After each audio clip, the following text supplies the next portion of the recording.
Hello everyone and welcome to academic English YouTube channel. Friends, क्या आपको याद है कि जब हम कॉलेज में जाया करते थे तो सबसे पहले जाते ही हम क्लास लेने से पहले नोटिस बोर्ड को चेक किया करते थे। क्यों? क्योंकि उसमें हमें इंफॉर्मेशन पता चलती थी कि क्या आज टीचर्स ने, जो लेक्चरर्स हैं, उन्होंने क्या स्ट्राइक कर रखी है, या 12 o'clock यानी हाफ डे क्लासेस होंगी या उसके बाद नहीं होंगी, या फिर स्कूल में कॉलेज में कोई गेस्ट आ रहे हैं, या किसी टॉपिक पर जो है एक सेमिनार होने वाला है, या एनुअल फंक्शन कब है, या एनसीसी की क्लासेस कब होने वाली हैं। तो वो जो सारी इंफॉर्मेशन थी वो स्कूल में जैसे अनाउंसमेंट होती है कि प्रेयर के टाइम के बाद बच्चों को अनाउंस कर दिया जाता है कि देखो भाई, इस हफ्ते हमारे स्कूल में ये फंक्शन होने वाला है, तो अब हम ये चीज़ जो है ऑर्गेनाइज करने जा रहे हैं, ये फंक्शन। लेकिन जब कॉलेज में, ऑफिस में या गवर्नमेंट लेवल पर जब ये चीज़ें पहुंच जाती हैं तो वहाँ पर सहारा लेना पड़ता है हमें नोटिस का। नोटिस का मतलब क्या होता है? ए पीस ऑफ इंफॉर्मेशन, कोई सूचना दी जाती है। उसमें कैसे पर्सनली एक एक को लेटर लिखकर नहीं भेजा जाता, उसमें सबको क्या किया जाता है कि देखो आज कॉलेज का रिजल्ट जो है इस डेट को आएगा और आप अपना रिजल्ट चेक कर सकते हो। पहले वेबसाइट नहीं हुआ करती थी तो वहाँ पर मैन्युअली ही पहले ये लिखा जाता था कि आपका रिजल्ट इस डेट को आएगा, और उसके बाद जो है रिजल्ट वहाँ पर उस डेट को फिजिकली वहाँ पर या हार्ड कॉपी के रूप में नोटिस बोर्ड पर चिपका दिया जाता था। तो चलिए आज बात करते हैं नोटिस की। नोटिस जो है एक फ्रेंच लैटिन वर्ड है नोटिस, उससे मिलकर बना है, और नोटिस का मतलब होता है नोन, यानी जिसको हम जानते हैं। ये जो है नोटिस से ही नोटिशिया शब्द बना है, और जो कि फ्रेंच वर्ड में बदलता बदलता जैसे फॉर्मेशंस होती रहती है ना, तो फ्रेंच वर्ड नोटिस बना नोटिशिया से, और जिसका मतलब होता है अ बीइंग नोन, जिसको हम जानते हैं, फेम प्रसिद्धि या सेलिब्रिटी। ठीक है, यानी जिसके बारे में हम जानते हैं उसको कहते हैं नोटिस। तो ये जो नोटिस है ये एक नाउन भी है और एक वर्ब भी है। वर्ब कैसे है? जैसे नोटिस या noticing, I am noticing you, you are not doing your work properly, मैं तुम्हें देख रही हूँ, मैं तुम्हें नोटिस कर रही हूँ कि तुम अपना काम ठीक से नहीं कर रहे हो। तो यहाँ पर ये एक्ट कर रहा है वर्ब की तरह। लेकिन जब हम कहते हैं कि you have not given enough notice to us for the preparation of your arrival, आपने हमें प्रॉपर नोटिस नहीं दिया है। नोटिस यानी थिंग, आपने कोई नोटिस नहीं दिया है, कोई इंफॉर्मेशन नहीं दी जिससे कि हम आपके अराइवल की प्रिपरेशन कर पाते। तो यहाँ पर इसने कैसे एक्ट किया? नाउन की तरह एक्ट किया है। ठीक है, ये फोनेटिक ट्रांसक्रिप्शन मैंने लिख दी है। मैं कोशिश करती हूँ हर वर्ड की फोनेटिक ट्रांसक्रिप्शन इस वर्ड के नीचे लिख दें, क्योंकि इट में भी कि एक आध क्वेश्चन यहाँ से निकल आए, और कुछ नहीं तो थोड़ा बहुत आइडिया तो हो ही जाएगा।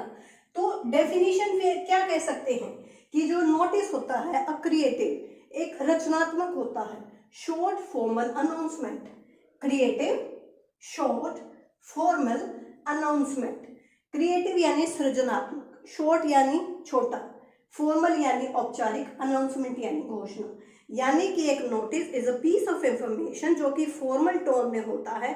अनाउंसमेंट कैसी होती है? पब्लिकली होती है। Display on public places, display का मतलब होता है शो करना। कहाँ पर दिखाई जाती है? ये कहाँ पर दी जाती है? पब्लिक प्लेसेस पर। अभी मैंने बताया ना, जैसे कॉलेज का नोटिस बोर्ड होता है, या ऑफिस का भी जो है एक बोर्ड होता है ऑफिशियल, या प्रिंसिपल रूम के आगे भी एक बोर्ड होता है जहाँ पर ऑफिशियल सूचनाएं दी जाती हैं टीचर्स को। तो ये जो है अनाउंसमेंट पब्लिकली यानी सार्वजनिक रूप से, फॉर पब्लिक यानी पब्लिक के लिए की जाती है। तो features of a good notice, यानी एक जो अच्छा नोटिस होता है उसकी 3 विशेषताएं होती हैं। सबसे पहले होता है क्लैरिटी, यानी साफ साफ शब्दों में ये लिखा जाए कि क्या कहना चाहते हैं।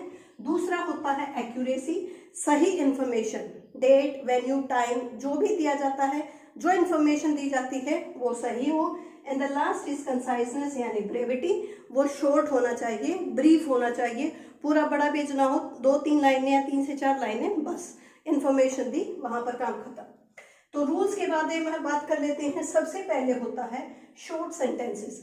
जो नोटिस में जो सेंटेंसेस दिए जाते हैं वो शॉर्ट होते हैं, ठीक है, वो ज़्यादा लंबे सेंटेंसेस नहीं होते, ताकि कोई भी जो है उसको आसानी से पढ़ के समझ सके। Next is passive voice and indirect speech. इसमें पैसिव वॉइस का यूज किया जाता है, जैसे पहली ही लाइन होती है ना, it is inform to all the students, सभी विद्यार्थियों को ये सूचित किया जाता है। कैसी टोन है? पैसिव है। इनडायरेक्ट स्पीच का यूज किया जाता है, यानी डायरेक्ट स्पीच कोमा इन्वर्टेड कोमाइन का यूज नहीं किया जाता। Third person point of view होता है, यानी इसमें जो आई और वी है, पर्सनल का यूज नहीं किया जाता। यूनिवर्सल, यानी जो ओमनिशिएंट होता है, जो राइटर होता है, वो सब कुछ जानता है और उसके बारे में वी का या आवर्स का या दे का यूज इसमें किया जाता है। फॉर्मल लैंग्वेज या टोन हम पहले ही कह चुके हैं, चूंकि ये पब्लिकली पब्लिश होता है, इसीलिए इसकी जो टोन होती है वो कैसी होती है? फॉर्मल, यानी औपचारिक भाषा का यूज किया जाता है। No need to write the salutation, जैसे लेटर में लिखते थे हम रिस्पेक्टेड प्रिंसिपल या डियर सर या मैम लिखते थे, तो इसमें इस तरह के किसी भी सैल्यूटेशन लिखने की जरूरत नहीं होती। जो हेड बॉय या हाँ, जो सब्सक्रिप्शन होता है, अब यहाँ पर एंड के बाद जो सब्सक्रिप्शन होता है, यानी एंडिंग लाइन होती है, उसमें जैसे एनसीसी के कैंप के बारे में बताना है, तो जो हेड बॉय या हेड गर्ल होता है कॉलेज का या स्कूल का, वो उसका जो नोटिस लिखने के बाद अपना नाम लिखता है और उसके बाद लिखता है हेड बॉय या हेड गर्ल, तो वो साइन नहीं करेगा, क्योंकि बच्चा जो है वो अथॉरिटी नहीं है। साइन कौन करेगा? साइन करेगा प्रिंसिपल या अथॉरिटी या मैनेजर या जो भी हाई पावर होती है, वो साइन करेगी। बच्चों के साइन नहीं होते, सिर्फ नाम लिख के हेड बॉय या हेड गर्ल लिख देते हैं। जब अथॉरिटी के नाम से नोटिस जारी किया जाता है, तो वहां पर उसके नाम के साथ उसके साइन और उसके बाद नीचे लिखा जाता है उनका डेसिग्नेशन लास्ट में। फिर date of issuing the notice, सबसे इम्पोर्टेंट है कि जो नोटिस है उसकी जो डेट होती है ना, वो सबसे इम्पोर्टेंट है, क्योंकि कई बार क्या होता है, जैसे पेपर पोस्टपोन हो गया, तो उसके साथ डेट, जिस डेट ऑफ इशूइंग भी दी जाती है कि कब ये जारी हुआ है, कौन सा पेपर हुआ है, तो डेट के साथ जो है वो चीज़ें मैटर करती हैं। तो डेट जो है इशूइंग नोटिस, वो सबसे इम्पोर्टेंट है। And the last is present tense, इसमें टेंस कौन सा यूज करेंगे? इसमें प्रेजेंट टेंस हम यूज करेंगे। चलिए अब बात करते हैं टाइप्स ऑफ नोटिस के बारे में। जो नोटिस होते हैं उसके टाइप कितने हैं? सबसे पहले होता है लीगल नोटिस।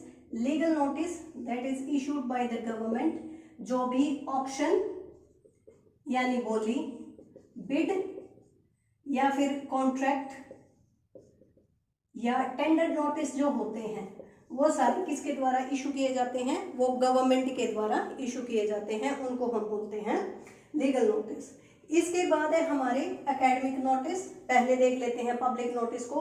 पब्लिक नोटिस भी गवर्नमेंट के द्वारा ही इशू किए जाते हैं।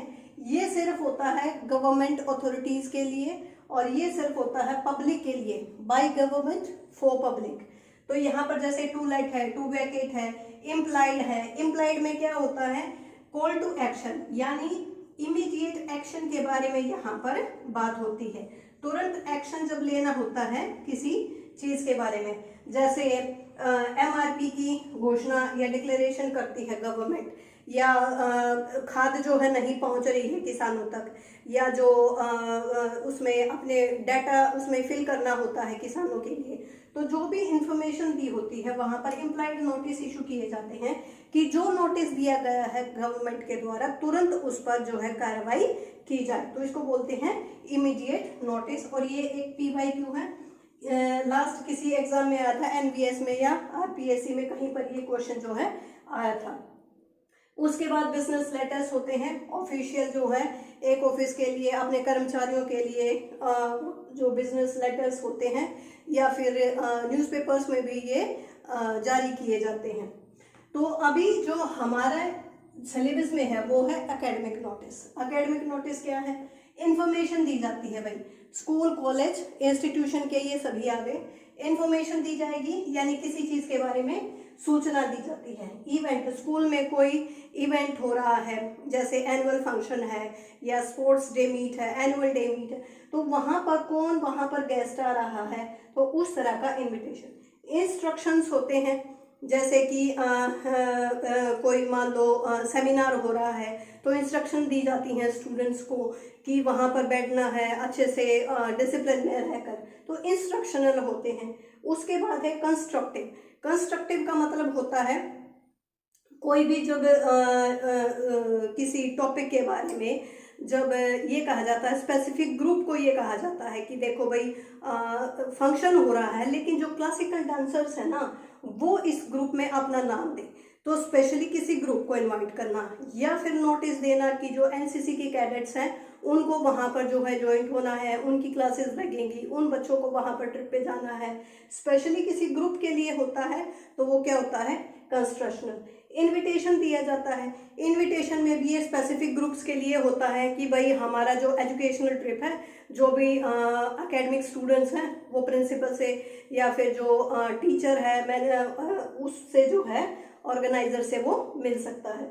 उसके बाद है lost and found. Lost and found के नोटिस जो है पब्लिकली कोई स्टूडेंट है, किसी का कुछ खो गया है या किसी को कुछ मिला है तो वो बच्चा जो है पर्सनली वहाँ पर चिपका देता है कि भाई मेरे को ये चीज़ मिली है या मेरी ये चीज़ खो गई है, तो उसको बोलते हैं लॉस्ट एंड फाउंड नोटिस। तो लास्ट में अब बात करते हैं फॉर्मेट के बारे में। और मोस्ट ऑफ द क्वेश्चंस जो हैं हमारे PYQ बहुत सारे वो इसी फॉर्मेट पर बेस आ रहे हैं। सबसे पहले असेंडिंग ऑर्डर में इनको अरेंज करना आ जाता है या फिर 3 या 4 ऐसे आ जाते हैं। यहाँ जैसे मिनिमम जो लिमिट होती है वर्ड्स की वो कितनी होती है, वो 50 वर्ड्स की होती है, ये भी PYQ है। इनको ऑर्डर में अरेंज करना है, ये भी PYQ है। तो कैसे आते हैं एक बार मोस्ट इम्पोर्टेंट है, इसको एक बार समझ लेते हैं। सबसे पहले हमें बनाना होता है एक बॉक्स, ठीक है, तो यहाँ पर जो बॉक्स है वो एसेंशियल है। दूसरी चीज सबसे पहले ऊपर आएगा नेम ऑफ द ऑर्गेनाइजेशन, कोई भी स्कूल है या कॉलेज है या इंस्टीट्यूशन है उसका नाम सबसे पहले आएगा। दूसरे नंबर पर आएगा नोटिस जो कि कैपिटल लेटर्स में होगा, इस तरह से पहला लेटर कैपिटल और बाद के शॉर्ट इस तरह के लेटर्स हम नहीं लिख सकते, सारे लेटर्स जो है वो कैपिटल आएंगे। नंबर 3 पर आएगी हमारी डेट।